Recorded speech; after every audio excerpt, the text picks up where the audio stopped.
Hi, welcome to వేటివ్ news. ముందుగా నిన్నటి కరెంట్ అఫైర్స్ లోని 10వ ప్రశ్నకు సమాధానం చూద్దాం. ప్రపంచ మలేరియా దినోత్సవం ఎప్పుడు? A April 24, B April 25, C April 26, D April 27. సరైన సమాధానం బి ఏప్రిల్ 25. ప్రతి సంవత్సరం ఏప్రిల్ 25న ప్రపంచ మలేరియా దినోత్సవం నిర్వహిస్తారు.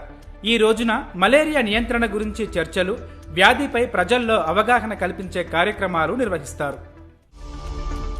మొదటి ప్రశ్న, భారతదేశంలో అతిపెద్ద వాతావరణ గడియారాన్ని ఎక్కడ ఆవిష్కరించారు?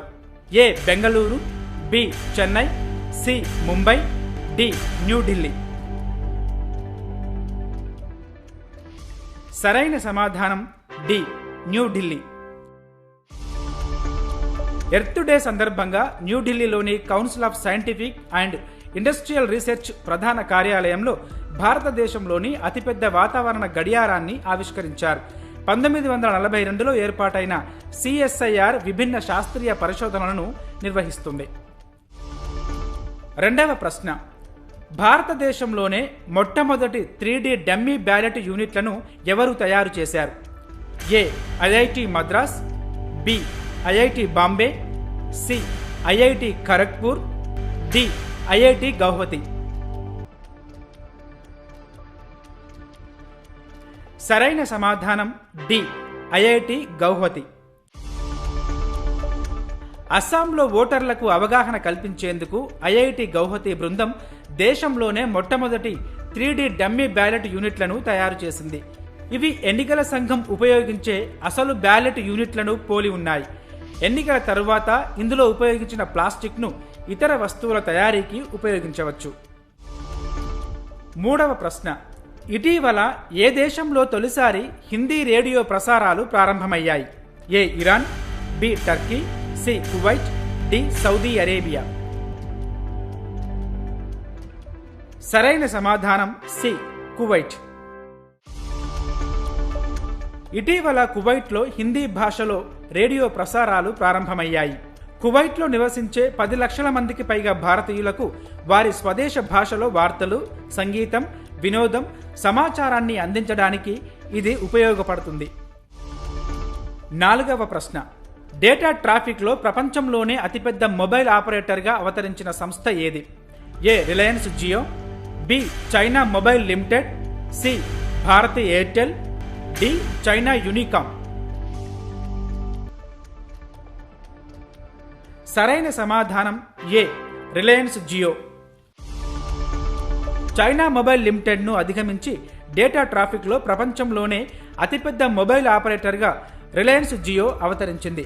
5G ఫిక్స్డ్ వైర్లెస్ యాక్సెస్ సేవలు జియో డేటా ట్రాఫిక్ పెరుగుదలకు దోహదపడ్డాయి. ఐదవ ప్రశ్న, కాటన్ కార్పొరేషన్ ఆఫ్ ఇండియా CVOగా ఎవరు నియమితులయ్యారు? A Soumya Srinivasan, B Akanksha Jain, C Nidhi S Jain, D Prerna Jaiswal. సరైన సమాధానం C Nidhi S Jain. Cotton Corporation of India Limited chief vigilance ఆఫీసర్గా నిధి S జైన్ నియామకానికి కేంద్ర ప్రభుత్వం సోమవారం ఆమోదం తెలిపింది. నిధి 2009 బ్యాచ్కు చెందిన Indian audit and account service officer. ఆరవ ప్రశ్న, ఇండోనేషియాలో UN రెసిడెంట్ కోఆర్డినేటర్గా ఎవరు నియమితులయ్యారు? A Geeta Sabharwal, B Shweta Singh, D Priya Pandey, D Swapnika Kumari. సరైన సమాధానం ఏ గీతా సబర్వాల్. ఇండోనేషియాలో కొత్త UN రెసిడెంట్ కోఆర్డినేటర్గా భారతదేశానికి చెందిన గీతా సబర్వాల్ను ఐక్యరాజ్య సమితి సెక్రటరీ జనరల్ ఆంటోనియో గుటెరస్ నియమించారు.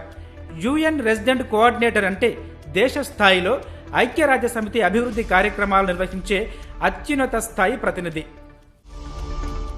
ఏడవ ప్రశ్న, చితిరై పండుగ ఏ రాష్ట్రంలో జరుపుకుంటారు? A Kerala, B Odisha, C Tamil Nadu, D Maharashtra. సరైన సమాధానం సి తమిళనాడు. తమిళనాడులోని మదురైలో చితిరై పండుగను జరుపుకుంటారు. నెల రోజుల పాటు సాగే ఈ పండుగలో మీనాక్షి అమ్మవారి తిరు కళ్యాణం, పట్టాభిషేకం వంటి కార్యక్రమాలు నిర్వహిస్తారు. 8వ ప్రశ్న. దివ్యాంగ ఓటర్ల కోసం ఎన్నికల సంఘం ప్రారంభించిన యాప్ పేరు ఏంటి? A. C vigil, B. Saakshyam, C. Vote Sahay, D. Suvidha. సరైన సమాధానం బి. సాక్ష్యం. దివ్యాంగ ఓటర్ల కోసం ఎన్నికల సంఘం సాక్ష్యం యాప్ను అందుబాటులోకి తీసుకొచ్చింది. దీని ద్వారా దివ్యాంగులు ఓటు రిజిస్ట్రేషన్, ఓటరు కార్డు సవరణలు, వీల్ చైర్ కోసం దరఖాస్తు వంటివి చేసుకోవచ్చు. 9వ ప్రశ్న. ఐటీటీఎఫ్ ర్యాంకింగ్స్లో భారత నెంబర్ 1 స్థానంలో ఎవరు నిలిచారు? ఏ. యశస్విని గోర్పడే, బి. అర్చనా కామత్, సి. మణిక్ బాత్రా, డి. శ్రీజా ఆకుల. సరైన సమాధానం డి. శ్రీజా ఆకుల. తెలంగాణకు చెందిన శ్రీజా ఆకుల ఐటీటీఎఫ్ ర్యాంకింగ్స్లో భారత నెంబర్ 1 ప్యాడ్లర్గా నిలిచారు. ఈ ఏడాది జరిగిన WTT feeder Corpus Christi, B రూట్ టైటిల్స్తో పాటు WTT స్టార్ కంటెండర్ టోర్నీలో మెరుగ్గా రాణించడం ద్వారా శ్రీజా ఈ ర్యాంకు పొందారు. 10వ ప్రశ్న. పద్మభూషణ్ పురస్కారం అందుకున్న తొలి విదేశీయుడు ఎవరు?